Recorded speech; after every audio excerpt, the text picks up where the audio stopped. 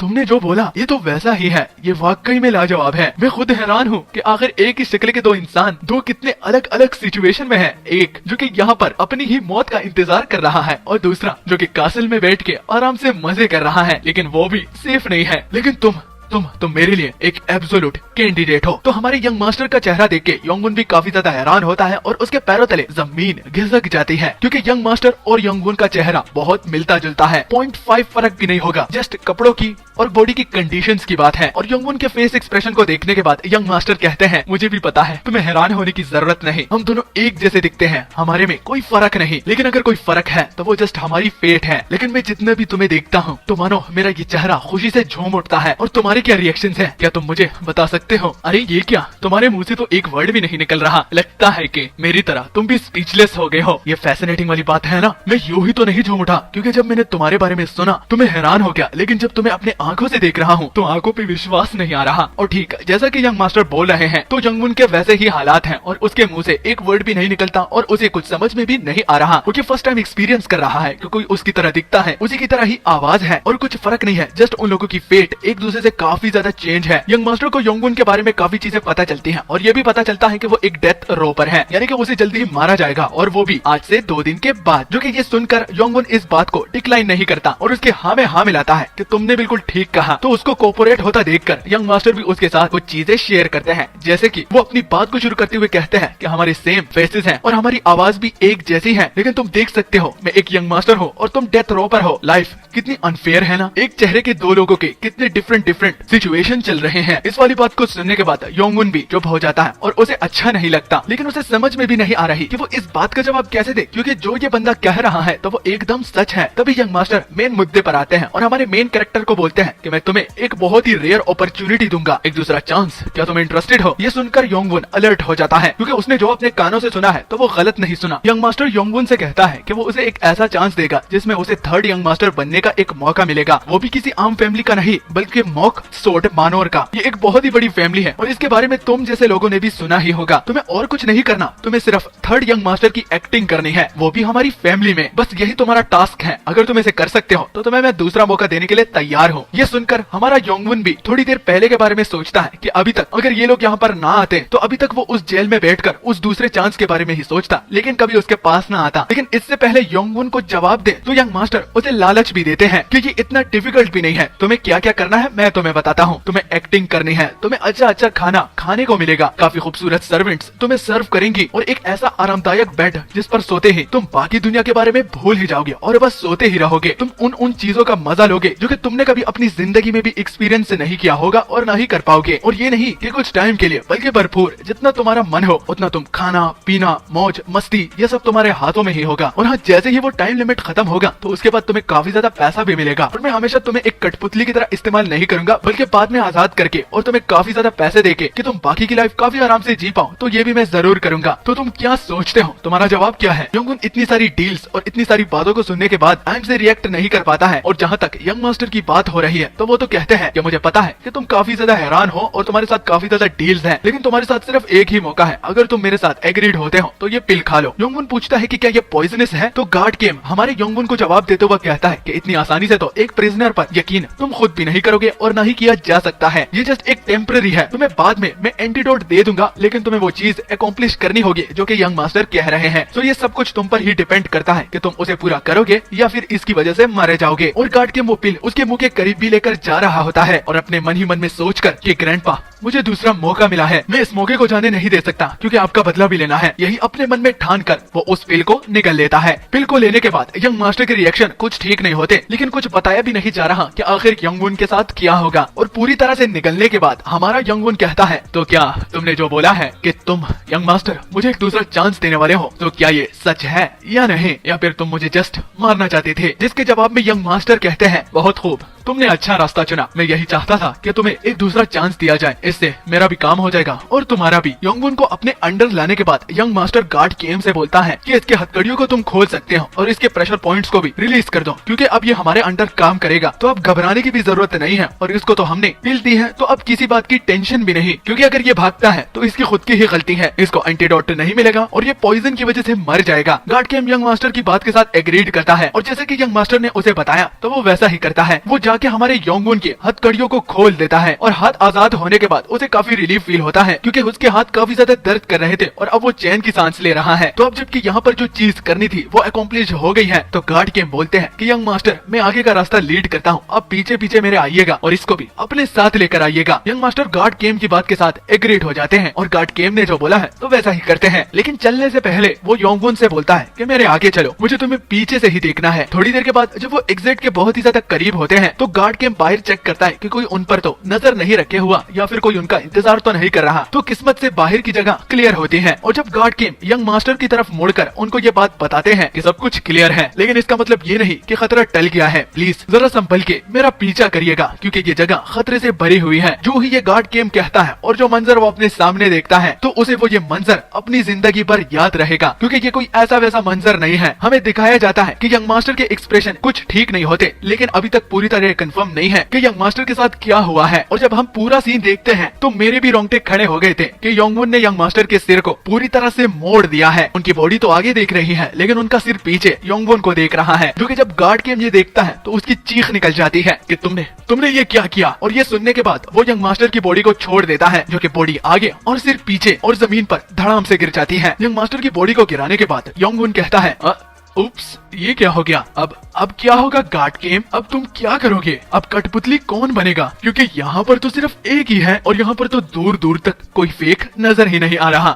Guard केम, क्या तुम्हें कोई नजर आ रहा है या नहीं? स्टोरी का मेन कैरेक्टर पागल है। ये देखने के बाद मेरी तरह तुम लोग भी ये सोच रहे होगे कि आखिर इसने ऐसा क्यों किया। तो ये तो मुझे भी नहीं पता, ये तो सिर्फ इसे ही पता है। लेकिन अब चलिए आगे देखते हैं कि क्या होगा। तो मैं वीडियो के स्टार्टिंग में उस ट्रेलर को खराब नहीं करना चाहता था, तो वीडियो के मिड में बोलना चाहता हूँ, अगर आप वीडियो के यहाँ तक पहुँचे हैं तो इसका मतलब मतलब आपको ये काफी ज्यादा पसंद आई है और ये वही वीडियो है जिसके बारे में मैं आप लोगों को बता रहा था कि लिख के ले लो, आप लोगों को मजा आएगा। तो अगर आप यहाँ तक पहुँच गए हो और आप लोगों को मजा आ रहा है तो साथ में एक रिक्वेस्ट है कि लास्ट टाइम जब मैंने वीडियो अपलोड किया था तो मैंने बताया था कि चैनल का लिंक डिस्क्रिप्शन में होगा और साथ में कमेंट सेक्शन में भी और एडिशनली कम्युनिटी में भी होगा, लेकिन कहीं पर भी नजर नहीं आया क्योंकि मैं उसको लगाना भूल गया था। तो जाकर चैनल को सब्सक्राइब करो और आपका टाइम वेस्ट करने के लिए माफी चाहता हूँ। चलो एपिसोड की ओर बढ़ते हैं, वो भी बिना किसी देरी के। तभी सीन कट होके हमें थोड़ा सा पास्ट में दिखाया जाता है। ये वो टाइम था जब साइड डीमन अरेस्ट होने वाला था। साइड डीमन से मेरा मतलब हमारा योंगवू, जहाँ पर सब लोगों की चिल्लाने की आवाज आ रही थी, क्योंकि उसकी वजह तो आप सब लोगों को अच्छी तरह से पता है कि ये चिल्लाने की आवाज क्या है। और जब वहाँ पर सीन पड़ता है तो सबसे पहले हम योंगवू के हाथों में किसी का सिर पाते हैं, जो कि उसने किसी शख्स के धड़ से उसका सिर अलग कर दिया। और इतना ज्यादा कमोशन क्रिएट करने के बाद उसका जवाब क्या होता है, मानना पड़ेगा इसमें काफी ज्यादा मजा आ रहा है। योंगवू बिल्कुल पागलों की तरह इन लोगों को सब्जियों की तरह काट रहा था, इतना पागल के एक हाथ में उसने सिर पकड़ा था और दूसरे हाथ में उसने साइट और उस वेपन से इन बेचारे लोगों की जाने ले रहा था। लेकिन यहाँ पर आकर बात खत्म नहीं होती है, क्योंकि ये लोग जिनको ये जो हमारा योंगवू मारने जा रहा है, तो योंगवू को पता चलता है कि वो बंदा यही पर ही है जिसने उसके दादाजी की वो हालत कर दी थी। और अब यहाँ पर दोषी भी है लेकिन निर्दोष काफी ज्यादा है। और योंगवू को इस बात से जरा भी फर्क नहीं पड़ता, क्योंकि उसे लगता है कि ये सारे लोग उसी बंदे के साथ अलायंस में है, इसलिए बिना किसी रहम के वो सब लोगों को सब्जियों की तरह काटते जा रहा था। और लोगों को काटते काटते उसकी असल नेचर उसे तब पता चली थी जब लास्ट में पूरे ढेर के सामने वो खड़ा हो गया और वो चीखें रुक गई। उसे कोई फर्क नहीं पड़ रहा था कि ये कौन है और कहां से आए हैं। उसने जितने लोगों को मारना था उतना मार दिया, लेकिन उसे जो फीलिंग आ रही थी तो उसकी वजह से वो और भी लोगों को इसी तरह ही मारना चाहता था। वो फीलिंग दरअसल जोई थी, यानी कि जैसे मैं ये वीडियो बना रहा हूँ इसमें मुझे मजा आ रहा है और आप लोग जब मेरे चैनल को सब्सक्राइब करते हो तो आपको मजा आता है। माफ करना, बातों बातों में यहाँ वहाँ निकल जाता हूँ, लेकिन हाँ जरूर चैनल को सब्सक्राइब कर देना। उसके ट्रू नेचर का सबसे खतरनाक पार्ट क्या होता है तो वो हमें योंगवू खुद बताता है कि उसके दादाजी ने उसे बोला था कि ट्रू नेचर का किसी को भी पता ना लगने देना। तो आखिर वो ट्रू नेचर क्या है? क्या लोगों को मारने पर कुछ फील ना करना? तो नहीं, आप लोग गलत हैं। उसकी ट्रू नेचर का सबसे खतरनाक पार्ट ये है कि जब वो किसी को मारता है तो वो खुशी से झूम उठता है और काफी ज्यादा मुस्कुराने लगता है, जो कि कभी एक आम इंसान नहीं करता। और यही योंगवू की ट्रू नेचर है, जो कि ग्रैंडपा चाहते थे कि ये लोगों को ना दिखाए। तभी योंगवू एक और बंदे को देख लेता है जो कि योंगवू से उसकी जान की बख्शिश की भीख मांगता है, क्योंकि वो निर्दोष है। और वो साइड डीमन यानी कि योंगवू को सब कुछ एक्सप्लेन करना भी चाहता है, क्योंकि उसके साथ प्रूफ है कि वो खुद को निर्दोष साबित कर सकता है। लेकिन एज वी एक्सपेक्टेड फ्रॉम योंगवू उसे कोई फर्क नहीं पड़ता। वो तो मन ही मन में खुद से ही सवाल करता जाता है कि क्या मेरी ट्रू नेचर ये भी है कि मैं एक इविल हूँ। ये कहते हुए जब वो उस पर अटैक करता है तो एक साइकोपाथ की तरह कहता है कि मुझे कोई फर्क नहीं पड़ता, अगर मुझे अपना जवाब ढूंढना है तो मुझे इसे मारना पड़ेगा। तो तभी सरप्राइजिंगली वहाँ पर एक मुरीम सोल्जर आ जाता है, जो कि आते ही एक दमदार किक योंगवू के पसलियों पर मारता है, जिससे योंगवू दूर जाके गिर जाता है। और योंगवू दर्द के मारे काफी चिल्लाता भी है, जो कि वो मुरीम सोल्जर देखकर उसे शाबाशी और काफी बधाई भी देता है, क्योंकि आज तक उसकी किक से कोई भी नहीं बच पाया और उसने होल्ड बैक बिल्कुल भी नहीं किया। लेकिन किक खाने के बावजूद भी इतना छोटा बच्चा जिंदा है तो वो उसकी फिजिकल एबिलिटीज से काफी इम्प्रेस हो जाता है। तो एक किक उस मुरीम सोल्जर से खाने के बाद उसे पता चल जाता है कि ये बंदा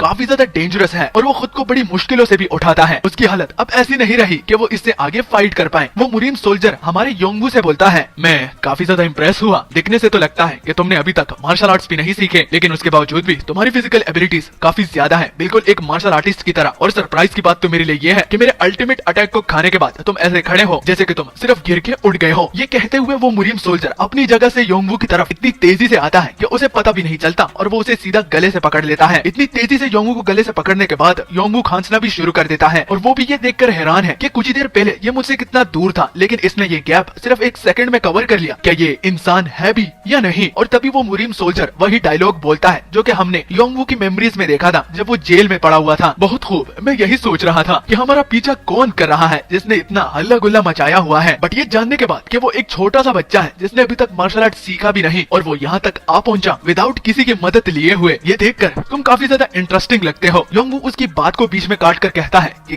क्या तुम, लेकिन उसको भी बीच में काट कर सीधा अपनी सोर्ड योंगवू के आर पार कर देता है, जिससे योंगवू इतनी तेज चीख लगाता है कि मैं आप लोगों को क्या बताऊं। और अब पहले तो वो नॉर्मली खांस रहा था, लेकिन अब खांसने में अब उसका खून भी निकल रहा होता है। और ये वाली बात दोबारा कहकर कि एक बच्चा जिसने अभी तक मार्शल आर्ट सीखा भी नहीं वो मेरे अल्टीमेट अटैक को इस तरह सर्वाइव कर पाए, और ऊपर से पहले से ही उसके बॉडी पर इतने ज्यादा ब्रूजेस लगे हुए थे और सोर्ड भी उसके आर पार करने से उस पर इतना असर नहीं हुआ और अभी तक वो सर्वाइव कर रहा है, तो तुम तो काफी ज्यादा डेंजरस निकले। अगर मैं तुम्हें अभी जिंदा छोड़ देता हूँ तो आगे जाके तुम बड़ी ही मुसीबत बनोगे, इसलिए माफ करना बच्चे, देखिए मैं तुम्हें जिंदा रहने नहीं दे सकता। ये कहते हुए उसकी आंखों में ब्लड लस्ट योंगवू अपने लिए फील कर लेता है, लेकिन तब तक वो कुछ कर पाए तो वो दोबारा से अपनी सोर्ड को योंगवू के बॉडी के आर पार कर देता है। सोर्ड को दोबारा योंगवू के आर पार करने के बाद वो उसे कहता है, इसका मुझे दोष मत देना बच्चे, ये तुम्हारी ही गलती है। तुम्हारे साथ काफी टाइम था, तुम अपनी जिंदगी को इतने टाइम में चेंज भी कर सकते थे अगर तुम चाहते, लेकिन तुम्हें इस तरह नहीं करना चाहिए था। बिना किसी वजह से इस तरह लोगों को मारना तुमने ये बिल्कुल भी ठीक नहीं किया, जिसकी वजह से तुम्हारी लाइफ स्पॉन जो है यानी कि तुम्हारी उल्टी गिनती शुरू होती है। तुम्हें खामोश रहना चाहिए था और चुपचाप कहीं पहाड़ों पर जीते तो आज तुम मेरे हाथों ना मरते और ना ही मुझे तुम्हारे बारे में कभी पता चलता। अपनी आंखों के शटडाउन होने से पहले ही योंगवू अपने मन ही मन में काफी ज्यादा रिग्रेटफुल होता है, क्योंकि वो अच्छी तरह से फाइट भी नहीं कर पाया और वो उस बंदे के हाथों अब मर रहा है जिसने उसके दादाजी को भी मारा और उसको भी अब बस मारने ही वाला है। वो श्योर तो नहीं था कि वो इसे हरा देगा, लेकिन फिर भी कुछ न कुछ नुकसान तो करके जाता। लेकिन उसी बंदे को ढूंढने के बाद और उसी बंदे के हाथों इस हालत में आने के बाद और मरने के बाद क्या उसकी आत्मा को शांति मिलेगी, ये तो उसको भी नहीं पता। ये कहकर योंगवू लास्ट मर्तबा बोलता है कि क्या मैं इसी तरह ही मरने वाला हूँ, और ये कहकर उसकी आंखें बंद हो जाती है। लेकिन दोबारा आंखें खुलने पर वो काफी ज्यादा हैरान होता है कि वो अब तक मरा नहीं, लेकिन उसे जिस जगह पर अब लाया गया है तो यहाँ पर भी वो सेफ नहीं है, क्योंकि उसकी उल्टी गिनती जिस तरह के उस मुरीम सोल्जर ने उसे बताया था तो वो शुरू हो गई है। यहाँ पर 3 दिनों के बाद उसका एग्जीक्यूशन होने वाला है, यानी कि एक तरफ से वो खाई से तो बच गया, लेकिन आगे अब उसके सामने शेर खड़ा है जो कि काफी ज्यादा भूखा है और अब यहाँ से निकलने का कोई भी रास्ता नहीं है, कोई ऐसा चांस जो कि उसे इस शेर से भी बचा ले। अगर उसे कहीं दिख जाता है तो वो उस चांस को कभी जाने नहीं देगा, क्योंकि अब योंगवू ने ठान लिया है कि वो अपना बदला और अपने दादाजी का बदला जरूर उस मुरीम सोल्जर से लेकर ही रहेगा। ये कहानी जानने के बाद हमारा सीन प्रेजेंट पर आता है और ये कहानी हमें क्यों बताई गई है, तो यही सारी वजह थी कि हमारे योंगवू ने उसी बंदे को मार डाला जिसने उसे दूसरा मौका दिया है। अब इस सारे सिनेरियो को और इस प्रेजेंट के एक्शन को देखने के बाद ये कंफर्म हो जाता है कि ये बंदा पागल ही है, लेकिन फिर भी हो सकता है कि इसने कुछ ऐसा फील किया हो जो कि हम फील नहीं कर पा रहे, जो कि एक रीजन बना यंग मास्टर को मारने का, तो जरूर पता चलेगा। लेकिन आगे जाके तो यंग मास्टर का सर मरोड़ने के बाद और उसे छोड़ने के बाद जब वो गार्ड केम से पूछता है कि अब क्या होगा, अब तुम क्या करोगे, क्योंकि अब तो फेक मर गया है। पहले तो यहाँ पर 2 थे, लेकिन अब जबकि एक है तो इसका मतलब अब मैं ही ओरिजिनल हूँ। अगर 2 यहाँ पर होते तो इनमें से एक ओरिजिनल ना होता। इसी कंफ्यूजन को दूर करने के लिए मैंने इसे मार डाला। तो अब गार्ड केम, मैं ये देखना चाहता हूँ कि इस सिचुएशन को तुम कैसे संभालोगे। योंगवू की बात को सुनकर गार्ड केम को काफी ज्यादा गुस्सा आता है और वो जल्दी से जाकर उसे सीधा गले से पकड़ लेता है और सामने दीवार पर काफी जोर से मारता है। दीवार पर मारने के बाद गार्ड केम उसे दोबारा गुस्से से कहता है कि क्या वो पागल हो चुका है, जिस बंदे ने उसे चांस दिया था उसने उसे ही मार डाला। इस एक्शन से कुछ भी क्लियर नहीं हो पा रहा कि तुम्हारा आखिर मकसद क्या है, तुम खुद ही बता दो तो ज्यादा अच्छा होगा। लेकिन अगर तुम नहीं बताओगे तो मैं इस बात को ऐसा ले लूंगा कि तुम वाकई में मरना चाहते हो और वो भी मेरे हाथों से। तो अब जल्दी से बको। योंगवू गार्ड केम के सवाल का जवाब देते हुए कहता है, तुम जैसा समझ रहे हो वैसा बिल्कुल भी नहीं है, बल्कि ये उसका ऑपोजिट है। मैं सब चीजों को जड़ से खत्म करना चाहता हूँ, क्योंकि जो खतरा मेरे सर मंडरा रहा था तो उसको अगर मैं खत्म ना करूँ तो मैं ही आखिर में मारा जाऊंगा। 3 चीजें थी जो कि मेरे सर पे मंडरा रही थी। एक, यंग मास्टर जो कि रियल है, मेरे मरने की वजह बन सकते हैं। दूसरा, ये रिस्क है, मैं ये रिस्क ले रहा हूँ यंग मास्टर बनने का, किसी को पता चल जाता तो इससे भी मेरी जान चली जाती। और तीसरा है डेंजर। डेंजर इसलिए क्योंकि वैसे ही मुझे शक हो रहा था कि यंग मास्टर मुझे किसी चीज के लिए इस्तेमाल कर रहे हैं जिसमें खतरा है, और वो खुद को बचाने के लिए मुझे एक कठपुतली की तरह इस्तेमाल करना चाहते थे। आसान शब्दों में मैं उनके लिए एक बकरा था। तो इसलिए जैसे कि तुम लोगों ने मुझे पिल देने से पहले बोला कि अनजान इंसान पर यकीन करना इतना आसान नहीं होता, तो मैंने भी वैसा ही किया है। मैंने उन सारी चीजों को हटा दिया जिससे मेरी जान को खतरा हो, और मैंने कुछ गलत भी नहीं किया। आखिर में मेरे साथ ही ऐसा ही होने वाला था। और जहाँ तक हमारे गार्ड केम की बात हो रही है, तो उसने अभी तक योंगवू को गले से पकड़ा होता है, लेकिन जब योंगवू उसके हाथ पे हाथ डालकर जोर देता है तो थोड़ी सी स्ट्रेंथ से ही उसे पता चल जाता है, यानी कि गार्ड केम को, कि इस बच्चे को अंडर एस्टिमेट नहीं किया जा सकता। ये पागल तो है लेकिन ये स्ट्रॉन्ग है, बहुत स्ट्रॉन्ग। यंग मास्टर के मुकाबले तो ये काफी ज्यादा स्ट्रॉन्ग है, और इतनी छोटी सी उम्र में इतनी ज्यादा पावर, ये बच्चा इम्प्रेसिव है। लेकिन अब गार्ड केम योंगवू से काफी अच्छा सवाल करता है कि इस एक्शन के लेने से पहले क्या तुमने ये कभी भी नहीं सोचा कि यंग मास्टर के अलावा भी मैं भी यहाँ पर मौजूद हूँ? क्या तुम्हें डर नहीं लगा कि मैं तुम्हें मार डालूंगा, या फिर मुझे भी हैंडल करने का तुम्हारे साथ एक प्लान है? और वैसे तुम्हारा प्लान हो भी क्या सकता है, मुझे मारना ही तो है, क्योंकि तुम अपने रास्ते में हर एक चीज को हटा देते हो, जैसे कि तुमने यंग मास्टर के साथ किया। तो तुम्हें प्रेडिक्ट करना इतना मुश्किल भी नहीं है। योंगवू गार्ड केम के जवाब में कहता है कि अगर तुम्हें मुझे मारना ही था तो तुम कब का मुझे मार चुके होते, और ये एक फैक्ट है, तुम इसे झुठला नहीं सकते। लेकिन अगर मैं अभी तक जिंदा हूँ तो इसका मतलब तुम्हें अटैचमेंट नहीं थी अपने यंग मास्टर के साथ। उसको अपने सामने मरता हुआ देखकर तुम उसके किलर को अभी तक जिंदा रख रहे हो, तो ये एक बहुत ही बड़ा प्रूफ है कि तुम उसे दिल से सर्व नहीं करते थे, और ना ही यंग मास्टर के साथ तुम्हारी कोई अटैचमेंट थी। और मैं उम्मीद करता हूँ कि जो पॉइंट मैंने बताया है वो ठीक हो, वरना तुम मुझे बता भी सकते हो गार्ड केम कि तुमने मुझे अभी तक जिंदा क्यों रखा है। गार्ड केम ये वाली बात सुनकर काफी ज्यादा गुस्सा हो जाते हैं और बड़े ही जोर से योंगवू को वो हवा में उठा के जमीन पर सीधा पटक देते हैं, और पटकते हुए वो हमारे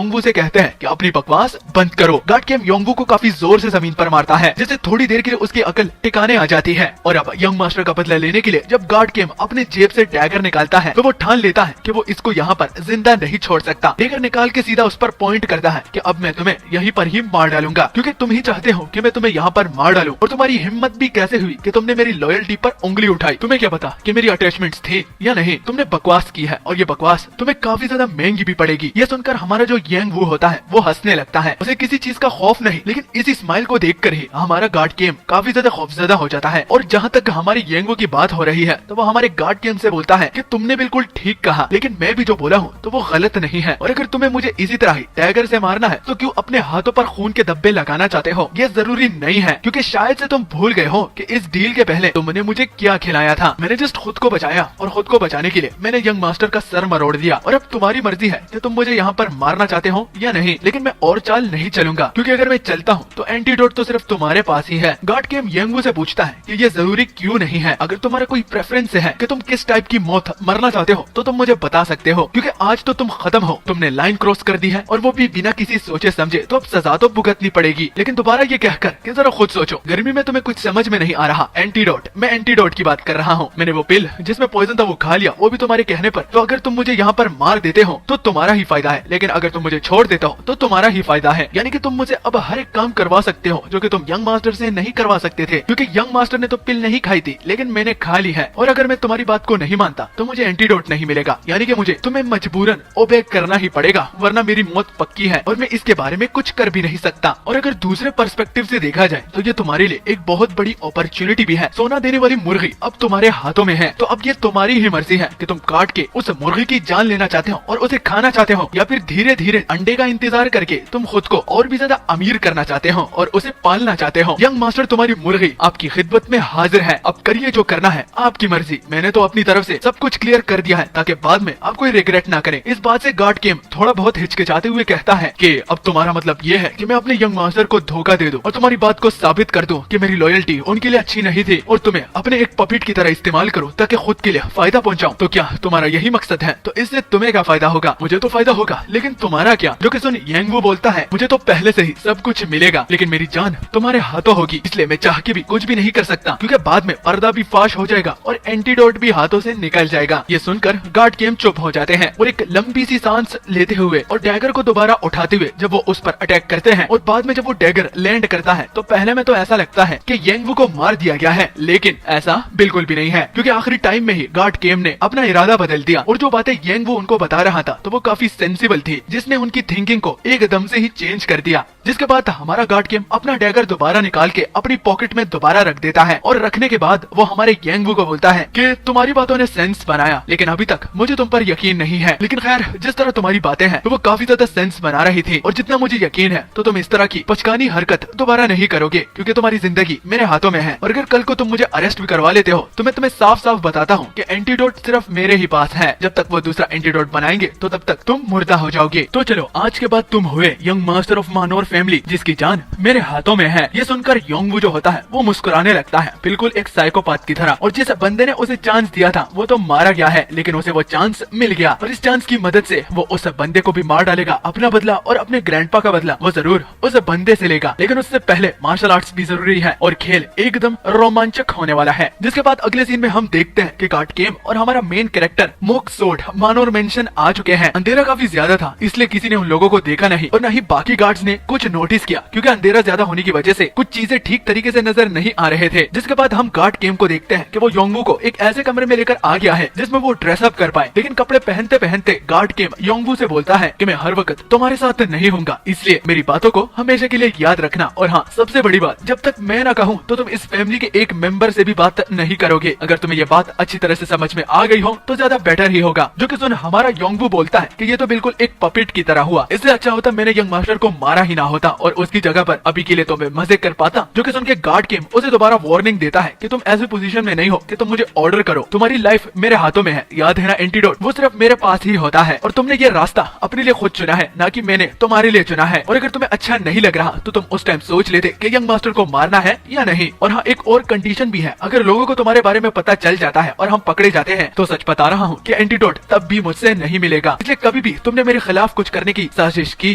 तो एंटीडोट के बारे में तुम भूल ही जाओ। जो कि सुन योंगवू कहता है कि हाँ समझ गया, इतना खड़ूस बिहेवियर भी करने की कोई जरूरत नहीं है, मैं अच्छी तरह से समझ गया हूँ और मैं तुम्हें बिट्रे नहीं करूंगा। मैंने तुम्हें पहले से ही ये बात क्लियर कर दी है। और पूरी तरह से कपड़े पहनने के बाद गार्ड केम येंगू के करीब आकर येंगू से कहते हैं, और हाँ एक बात और, अगर तुमने कुछ करने की कोशिश की, तुमने कुछ भी किया, कित्तू सा भी कुछ किया, तो मैं तुम्हें उसी वक्त ही खत्म कर दूंगा। ये कोई वार्निंग नहीं कि मैं आगे जाके इससे पीछे हट जाऊंगा, ये लिख के ले लो, तुम्हारा सिर इस धड़ से अलग हो जाएगा। जो कि सुन योंगवू मुस्कुराता है और जवाब में हाँ बोलता है कि चलो ठीक है, आपके ऑर्डर्स के साथ ही मैं चलूंगा ताकि मेरी जान बची रहे। ये कंफर्म करवाने के बाद गार्ड केम उसे एक न्यूट्रलाइजर भी देता है जो कि 24 घंटों में उसे खाना भी पड़ेगा। और अगर 24 घंटों से ज्यादा उसने टाइम लगाया और ये उसे नहीं मिला और ना ही ये इसे खा लेता है तो उसकी बॉडी पॉइजन से भर जाएगी और उसे ऐसी मौत का मजा चखना पड़ेगा जो कि बहुत ही ज्यादा दर्दनाक हो सकती है। हर एक ऑर्गन में पॉइजन फैल जाएगा, आंखों से खून, कानों से खून, मुंह से खून, हर जगह खून ही खून होगा। सो इस बात को कभी भी मत भूलना। जिसके बाद अगली सुबह का सीन होता है। हम देखते हैं कि सनराइज से पहले ही येंगवू उस एंटीडोट को खा लेता है। दिन की शुरुआत न्यूट्रलाइजर से होती है और वो कहता है, मैं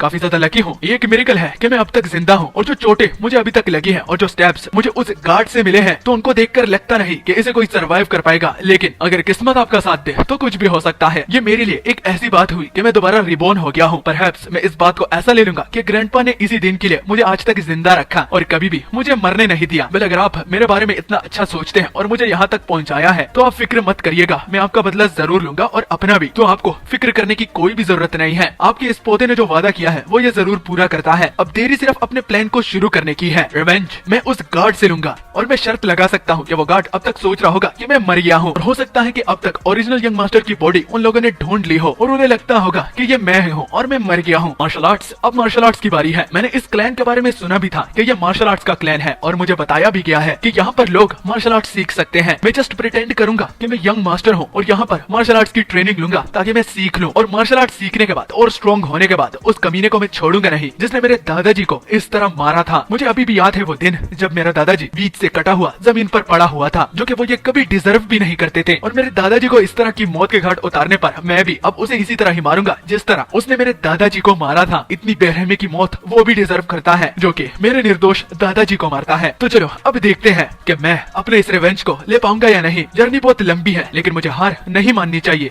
तो अगली सुबह की शुरुआत शुरू हो जाती है और योंगमून बोलता है, अगर अपने किस्मत की बात की जाए तो मैं सबसे ज्यादा खुशकिस्मत हूँ। मैं एक ऐसे बंदे से लड़ा हूँ जो कि मुझे पूरी तरह से मसल सकता था और उसको लगता है कि मैं अब तक मर गया हूँगा, लेकिन किस्मत से मैंने उन सब चीजों को अवॉइड कर लिया। बाद में मैंने यंग मास्टर को भी मार डाला और उसके गार्ड ने मुझे बख्श दिया। मुझसे ज्यादा अच्छी किस्मत और किसकी हो सकती है। और यहाँ पर मेरा पहला दिन है। मुझे यहाँ पर काफी ज्यादा न्यू चीजें एक्सपीरियंस करने को भी मिली है, जैसे कि मैं अच्छे कपड़ों में घूम रहा हूँ। यहाँ पर माहौल काफी ज्यादा सुंदर है लेकिन स्ट्रिक्टनेस भी काफी ज्यादा है और ऊपर से मुझे कुछ ऐसे डिशेस मिल रहे हैं जो कि कभी मैंने जिंदगी में भी नहीं खाए। मैं अगर अपनी पुरानी लाइफ को इस लाइफ के साथ कंपेयर करूं तो मैं 100% ये कॉन्फिडेंटली कह सकता हूं कि मेरी पुरानी लाइफ इसके बराबर कुछ नहीं है, क्योंकि मैंने आज तक कुछ देखा ही नहीं है। और यहाँ पर सबसे बड़ी बात ये है कि यहाँ पर मैं मार्शल आर्ट्स भी सीख सकता हूँ, जो कि मैंने सीखी भी, लेकिन थोड़ी करके। अगर मैं उसे एक्सप्लेन करके बताऊं तो मुझे थोड़ा सा ही प्रैक्टिस करने का मौका मिला है, लेकिन मैंने फील किया कि आखिर मार्शल आर्ट्स क्या चीज होती है। लेकिन अगर सबसे बॉदरिंग और एनोइंग बात की बात की जाए तो वो ये सामने बाहर खड़ा गार्ड है, जिसको गार्ड केम ने मेरे रखवाली के लिए, और अगर साफ साफ मैं बताऊं तो मुझ पर नजर रखने के लिए इसे खड़ा करवाया है। बाकी सब कुछ तो ठीक है, लेकिन ये जो मुझे पालतू कुत्तों की तरह इधर उधर फॉलो करता है और मुझे बाहर जाने की इजाजत नहीं देता, तो ये मेरे लिए बहुत बड़ी एनोइंग की बात है और मुझे ये बिल्कुल भी पसंद नहीं आया। तभी हमारा सीन बाहर खड़े गार्ड पर पड़ती है जिसका नाम घोचान है। थोड़ा उसके बारे में जान लेते हैं कि ये गार्ड केम का डिसाइपल है और यहाँ पर खड़े खड़े वो अपने मन ही मन में कहता है, गार्ड केम लगता है जरूरत से कुछ ज्यादा ही सॉफ्ट हो चुके हैं। मुझे याद नहीं कि वो इतना सॉफ्ट कब थे और मैंने ना उनको कभी इतना सॉफ्ट देखा है, लेकिन एक चीज जिसके बारे में मैं भी सोच के काफी ज्यादा हैरान हो रहा हूँ और गुस्सा भी चढ़ रहा है कि मैं इस फजूल बच्चे की रखवाली क्यों कर रहा हूँ। उस बच्चे की जिसको सिर्फ सोना, चलना और बैठना आता है। इसने अभी तक मार्शल आर्ट भी नहीं सीखे, तो आखिर गार्ड केम इस बात से क्या साबित करना चाहते हैं? क्या मैं इसका मतलब ये ले लूं कि वो सॉफ्ट हो चुके हैं, वो भी सिर्फ इस एक बच्चे के लिए? आखिर इस बच्चे में इतना स्पेशल क्या है? और अगर ये इतना ही स्पेशल बच्चा है तो अभी तक मैंने इसका एक मंजर क्यों नहीं देखा? मैं यहाँ पर खड़े खड़े काफी ज्यादा बोर हो चुका हूँ, लेकिन समझ में नहीं आ रहा कि मेरी लाइफ ने इतना बड़ा मोड़ आखिर कैसे ले लिया। अब जिंदगी के मोड़ से आखिर इस घोचान का क्या मतलब है? तो आइए ये जानते हैं कि इसका इस बात से आखिर क्या मतलब है। तो दरअसल गॉड गेम ने इस गोचान को उस सब सिनेरियो के बारे में बात बता दिया कि इस बंदे ने यंग मास्टर को मार डाला है। और सरप्राइज की बात ये भी चलती है कि यंग मास्टर का नाम भी सेम टू सेम हमारे योंगवून की तरह है, जस्ट उसके नाम के पहले मॉक आता है। तो ये जानकर कि ये असली यंग मास्टर नहीं है तो गोचान बहुत ही ज्यादा घबरा जाते हैं और उन्हें समझ में नहीं आ रहा कि अब आखिर उन लोगों को क्या करना चाहिए, क्योंकि थर्ड मास्टर ने उनको एक प्लान दिया था और अब जबकि यंग मास्टर ही नहीं रहे तो अब वो प्लान कैसे शुरू होगा और क्या हमें उस प्लान को अब आगे कंटिन्यू भी रखना चाहिए या नहीं। उसको चिल्लाता हुआ देखकर सीधा गॉड गेम उसके मुंह पर हाथ रख के कहता है, अपनी आवाज को धीरे रखो, तुम्हें यहाँ पर कोई सुन लेगा क्योंकि दीवारों के भी कान होते हैं। और जहाँ तक प्लान की बात हो रही है तो उसी प्लान को आगे लेकर चलते हैं कि इसकी प्रोटेक्शन की जाए। तुम्हारा रोल यंग मास्टर के साथ खत्म नहीं हुआ, तुम्हारा रोल अभी भी वही है, इस बच्चे को गार्ड करना, तो इसलिए इसको जरा सा भी अकेला मत छोड़ना। अभी के लिए उस पुराने प्लान के साथ चलते हैं। मैं इस मेन टाइम में एक नया प्लान क्रिएट करता हूँ और उसको क्रिएट करने के बाद हम इस कचरे को बाहर फेंक देंगे। और हाँ, सबसे अहम बात, कड़ी नजर रखना क्योंकि यह बच्चा बहुत ही ज्यादा खतरनाक है और मुझे भी इस बच्चे को ज्यादा देर तक प्रोटेक्ट नहीं रखना। मैं तुम्हें भी सलाह देता हूँ और तुम्हें फिक्र करने की जरूरत नहीं। हम नया प्लान बना लेंगे और इसको बाहर फेंक के किसी और के साइड हो जाएंगे, इसी में ही हम दोनों की भलाई है। तभी उसी बीच गोचान गॉड गेम से पूछता है कि मास्टर आपने ही तो बताया था कि इसको आपने पॉइजन खिला दिया है और अगर इसने अब तक मार्शल आर्ट ठीक तरीके से सीखा नहीं तो ये न्यूट्रलाइजेशन नहीं कर सकता, तो ये हमें डिसोबे कैसे करेगा। तो इसलिए मैं आपको एक सजेशन देना चाहता हूँ कि इसी को ही फॉलो करते हैं, क्योंकि हमने जो प्लान बनाया था थर्ड यंग मास्टर के लिए तो उसी को ही साथ लेकर चलते हैं। इसमें आखिर बुरा ही क्या है। लेकिन गॉड गेम की बात अलग है, उसने सब कुछ अपने आंखों से देखा है कि ये बंदा कितना ज्यादा खतरनाक है। डिसोबीडियंट होना ये तो इसके लिए एक छोटी सी और मामूली बात है। वो गोचान से कहते हैं कि एक ऐसा बंदा जो कि अपनी आखिरी सांसें ले रहा था और मौका मिलते ही उसी बंदे को मार डाला जिसने उसे मौका दिया। इसका एग्जाम्पल मैं एक सांप की तरह रखूंगा जिसको चाहे तुम जितना भी पालो, लेकिन भूख लगने पर और खुराक न देने पर ये तुम्हें ही खा लेगा और अपने मकसद को पूरा करने के लिए अपने रास्ते में हर एक चीज को ये मिटा देगा। इसलिए हम ऐसे बंदे की जरा सी भी बात को सपोर्ट नहीं करेंगे जो कि किसी को भी अपना नहीं मानता। उनके लिए जस्ट ये सब इंसान एक टूल होता है। ये इतना डेंजरस है कि गोचान, मैं तुम्हें दोबारा बता रहा हूँ कि इसको फॉलो करने पर हमें जरा सा भी फायदा नहीं होगा, उल्टा हमें ही नुकसान होगा और हम ही मारे जाएंगे, वो भी इसी के ही हाथों से। इसलिए अगर तुम्हें बात की समझ में आ गई हो तो ज्यादा अच्छा होगा। ये कहकर गॉड गेम गोचान को वही का वही छोड़ देते हैं ताकि मेन टाइम के लिए गोचान इस बच्चे की यानी हमारे मेन कैरेक्टर की हिफाजत करे। तभी स्टोरी दोबारा प्रेजेंट पर आती है और गोचान अपना सर ही उस डोर के साथ मारते जाता है क्योंकि यहाँ पर उसका जरा सा भी मन नहीं है। आखिर इस बच्चे को क्यों ही प्रोटेक्ट करना जो कि ओरिजिनल ना हो। ये उसके लिए भी और हमारे अंदर मेन कैरेक्टर के लिए भी काफी कंफ्यूजिंग बात है और वो भी यही सोच रहा होता है कि अगर मेरी जरूरत यहाँ पर नहीं है तो आखिर गॉड गेम मुझे किस चीज के लिए इस्तेमाल कर रहे हैं। लगता है कि ये टाइम आने पर मुझे खुद ब खुद पता चल जाएगा। और सबसे अजीब बात तो ये है कि गॉड गेम ने मुझे कुछ भी नहीं बताया, जस्ट अपने इस डिसाइपल को यहाँ पर मुझे गार्ड करने के लिए छोड़ दिया। जब हमारा जीनियस मेन कैरेक्टर इस चीज के बारे में थोड़ा और सोचता है तो उसके सामने चंद बातें खुल जाती हैं और उसे समझ में आ जाता है कि यहाँ पर उसे क्यों रखा गया है। सबसे पहले हमारा मेन कैरेक्टर जब इस पैलेस को चेकआउट कर रहा था तो यहाँ पर किसी गार्ड की जरूरत नहीं, क्योंकि यहाँ पर रिस्ट्रिक्शन ही इतनी ज्यादा है कि किसी को भी अपने जान के बारे में फिक्र नहीं करनी चाहिए। अगर योंगवू अपने हिसाब से देखे तो ये जगह सबसे ज्यादा सेफेस्ट है। तो अगर यहाँ पर मेरी कोई जरूरत नहीं है तो मुझे यहाँ पर क्यों रखा गया है। और वो इतना तो कंफर्म हो गया है कि यहाँ पर गॉड गेम उसे अब आज के बाद कुछ भी नहीं बताने वाले। तो इसका सिर्फ एक ही मतलब हो सकता है कि वो मुझे यहाँ पर अकेला छोड़ के साइड स्विच करेंगे, मुझे अबेंडन करके किसी और को सर्व करना शुरू कर देंगे। जिसके बाद बाहर का सीन हमें दिखाया जाता है गोचान जो कि सो रहा था। धड़ाम से दरवाजा खुलने की वजह से उसकी नींद बीच में ही डिस्टर्ब हो जाती है और वो उठ जाता है। उठकर सबसे पहले वो हमारे मेन कैरेक्टर को देखता है और पूछता है कि बाहर आने की क्या वजह है, क्या तुम टॉयलेट वगैरह जाना चाहते हो। जिसके जवाब में हमारा योंगवू बोलता है कि नहीं, टॉयलेट तो नहीं जाना, लेकिन जस्ट फ्रेश एयर लेने जाना है। ये वाली बात सुनकर गोचान उसे कहता है कि अगर तुम्हें ब्लड नहीं देखना तो सीधा अंदर वापस चले जाओ। लेकिन उसके बाद को बीच में ही काट कर कहता है कि मुझे तुमसे कुछ जरूरी बात भी करनी है। तुम्हारा नाम गोचान है ना, तो मैं तुमसे एक बात करना चाहता हूँ जो कि एक सीक्रेट होगा, वो भी मेरे और तुम्हारे बीच में। तो जब तक कोई उसे रिवील नहीं करेगा तो हम दोनों में से किसी को भी नुकसान उठाना नहीं पड़ेगा। लेकिन इस बात के खत्म होने से पहले ही गोचान हमारे मेन कैरेक्टर को उसके गिरबान से पकड़ लेता है और उसे बिल्कुल अपने मास्टर गॉड गेम की तरह सामने दरवाजे पर मारता है। और गुस्से में गोचान हमारे मेन कैरेक्टर से कहता है, लगता है कि तुम अपनी जगह को भूल गए हो, तुम यहाँ पर एक पपिट की तरह हो। अगर तुमने मुझे और गुस्सा दिलाया तो यहीं पर ही तुम्हारी छींतड़े उड़ा दूंगा, इसलिए गुस्सा दिलाना बंद करो और अंदर दफा हो जाओ। योंगवू जो कि ये सब कुछ देख रहा था और कुछ रिएक्शन नहीं दे रहा था, तो बाद में वो हमारे गोचान से कहता है, तुम गॉड गेम से काफी ज्यादा वीक लगते हो। ये कहकर वो उसके शोल्डर पर हाथ रख देता है। जैसे कि गॉड गेम ने हमारे योंगवू को नीचे जमीन पर पटक दिया था, तो उसी तरह ही बट थोड़ा सेफली तरीके से वो गोचान को नीचे जमीन पर पटक देता है, वो भी बड़ी आसानी से। जमीन पर गिरने के बाद गोचान को भी समझ में नहीं आ रहा कि आखिर ये बच्चा इतना स्ट्रॉन्ग कैसे हो सकता है। सरप्राइजिंगली जो गॉड गेम के अटैक्स हैं उसको हमारा योंगवू सिर्फ कॉपी करके गोचान के प्रेशर पॉइंट्स पर मारने लगता है, जिससे उसकी बॉडी में नमनेस क्रिएट होना शुरू हो जाता है और वो भी समझ जाता है कि उसकी बॉडी उसके कंट्रोल में नहीं है और वो अपनी बॉडी को नहीं हिला पा रहा। गोचान को लगता है कि ये अभी तक अपनी असल स्ट्रेंथ को छुपाए रखा हुआ था और इसे मार्शल आर्ट्स आती है, लेकिन किसी को दिखाए नहीं, सिर्फ उस पर ही टेस्टमेंट के तौर पर इस्तेमाल कर रहा है। और वो जब रेजिस्ट करने की कोशिश करता करता है और इसे हमारा मेन कैरेक्टर देखता है तो वो गो-चान से ही सीधा पूछता है कि क्या तुम्हारी बॉडी में नमनेस नहीं हो रही क्या? अगर मुझे याद हो तो तुम्हारे मास्टर ने मेरे साथ बिल्कुल ऐसा ही किया था और मैं जस्ट उसे कॉपी करके तुम पर ट्राई कर रहा हूँ और तुम पर असर ही नहीं हो रहा, तो इसका मतलब मेरे स्टेप्स गलत हैं और मैं ये ट्रिक गलत कर रहा हूँ। ये सुन के गो-चान के तो पैरों तले जमीन घिसक जाती है और जब ये रियलाइज करता है कि सिर्फ इसने एक मर्तबा ये टेक्निक विटनेस की है और ये उसे कॉपी करके इतनी अच्छी तरीके से परफॉर्म कर रहा है, तो ये बात साबित होती है जो कि गार्ड केम ने उसे बताया था एक वार्निंग के तौर पर कि इस बंदे से दूर रहना, ये बंदा बहुत ही ज्यादा डेंजरस है। लेकिन दोबारा हमारे मेन कैरेक्टर को उसके पॉइजन की याद दहानी करवा के वो उसे डराने की कोशिश करता है, लेकिन बैकफायर होने में ज्यादा देर नहीं लगती। वो उसका मुंह पकड़ के गो-चान से कहता है कि हाँ, उस पॉइजन के बारे में तो भूल ही गया। योंगवुन अपनी उंगली पर बाइट करता है और अपने खून को गो-चान को पिला देता है, जिससे गो-चान को काफी ज्यादा नर्वसनेस फील होती है और वो जल्दी से अपने मार्शल आर्ट की मदद से और अपनी इनर एनर्जी की मदद से उसे न्यूट्रलाइज करने की कोशिश करता है। गो-चान जो कि अभी तक स्ट्रगल कर रहा था, ऊपर से हमारा योंगवुन उसे कहता है तुम मुझे अगर न्यूट्रलाइजर दो या ना दो, एंटीडोट दो या ना दो, तुम्हारी मर्जी, लेकिन एक बात मैं तुम्हें सिर्फ बताता हूँ, अपने ग्रैंडपा के साथ रहकर मेरी बॉडी एक न्यूट्रलाइजर की तरह खुद ब खुद काम करती है। तो अगर तुम मेरा पॉइंट समझ गए तो तुम्हें हैरानी होगी ये बात जान के कि मुझ पर किसी किस्म का पॉइजन काम नहीं करता। और वो उससे जो सवाल करना चाहता था तो वो दरअसल इस फैमिली के बारे में कुछ पूछना चाहता था, और अगर वो कोऑपरेट नहीं करेगा तो उसके ब्लड का न्यूट्रलाइजर सिर्फ योंगवुन के साथ ही है। यानी कि बैकफायर होने में ज्यादा देर नहीं लगी और वो उसका अब चेला बन गया है। और मन ही मन में गो-चान, जिसकी पैंट गीली हो गई है, वो कहता है कि गलत बंदे से मैंने पंगा ले लिया। जिसके बाद अगले सीन में हम मानोर मेन हाल को देखते हैं, जिसमें हम पहली मर्तबा इस फैमिली हेड को भी देखते हैं और उनकी हालत बहुत ज्यादा खराब होती है। डॉक्टर सब कुछ कर चुके हैं, अपनी सालों की लाइफ एक्सपीरियंस का इस्तेमाल करके वो अभी भी सफल नहीं रहे ताकि फैमिली हेड को इस बीमारी से निजात दिलाई दी जाए। और सबसे बुरी बात तो ये होती है कि अभी तक मानोर ने खुद ये डिसाइड नहीं किया कि नेक्स्ट फैमिली हेड कौन बनेगा, और अगर किस्मत अच्छी हुई तो ये रिकवर कर लेंगे और फैमिली सक्सेसर का भी डिसाइड होना हो जाएगा। लेकिन अगर किस्मत बुरी रही और ये मर जाते हैं तो एक ब्लड बैथ शुरू हो जाएगा। और जहाँ तक मानोर की फर्स्ट वाइफ की बात हो रही है, वो खड़ूस औरत, वो इतनी चालाक जो कि अपने बेटे को सक्सेसर बनाने में कोई कसर नहीं छोड़ती। वो न जाने क्या क्या करेगी कि अपने बेटे को सक्सेसर बना ले। तो शैतान का नाम लिया और शैतान हाजिर, मानोर की फर्स्ट वाइफ आ पहुंची है। अपने हस्बैंड की कंडीशन के जब बारे में पूछती है तो डॉक्टर सच बोलने पर मजबूर हो जाते हैं और कहते हैं कि पूरे लाइफ एक्सपीरियंस का मैंने इस्तेमाल किया लेकिन कुछ भी काम नहीं कर रहा। ये अजीब सी बीमारी है जो कि मैं फर्स्ट टाइम फेस कर रहा हूँ। ये बात सुनकर फर्स्ट वाइफ कहती है कि अगर आपसे भी नहीं हो पा रहा तो इसका मतलब इन पर बुरी सायों का असर हो गया है और हमें शामानिस्टिक आर्टिस्ट को बुलाना पड़ेगा, जिस पर हर एक डॉक्टर कहेगा कि ये तो जस्ट बकवास है। इसी तरह ही ये डॉक्टर भी कहता है कि ये जस्ट एक ब्लफ है, जिस पर फर्स्ट वाइफ कहती है तो इसका मतलब आप ये चाहते हैं कि मैं अपने हस्बैंड को इसी तरह ही मरता हुआ देखूं। वो अपने सर्वेंट्स को डॉक्टर को इस कमरे से बाहर ले जाने का ऑर्डर देती है और ये कहती है कि चलो देखते हैं कि शामानिज्म इन पर काम करेगा या नहीं। और साथ में एक नया ऑर्डर भी खुद से क्रिएट करती है कि यहाँ पर मेन हॉल में किसी को भी अंदर आने की इजाजत नहीं है, किसी को भी नहीं। स्टोरी दोबारा प्रेजेंट पर आती है और ये सब कुछ गो-चान हमारे मेन कैरेक्टर को बता रहा होता है। यही करंट फैमिली की हालात हैं और यही सच्चाई है जो कि सुनकर हमारा मेन कैरेक्टर बोल पड़ता है, चलो अगर ऐसी ही बात है तो जाके चेकआउट करते हैं। गो-चान को कुछ भी समझ में नहीं आ रहा और वो जब पूछता है तो हमारा मेन कैरेक्टर काफी स्टाइल में गो-चान को कहता है कि उल्लू के पट्टे, मैं और किस चीज के बारे में बात कर रहा हूँ, चलो अपने फादर से मिलने के लिए चलते हैं। और इसी तरह हमारा ये पार्ट यहाँ पर खत्म होता है। अगर वीडियो पसंद आए वीडियो को लाइक कर देना, चैनल को सब्सक्राइब कर देना और कमेंट सेक्शन में जरूर बताना कि वीडियो कैसी लगी। साथ में नए चैनल का लिंक भी दिया है, उसे भी जरूर सब्सक्राइब कर देना। ये एक रिक्वेस्ट है। तो अलविदा, टाटा एंड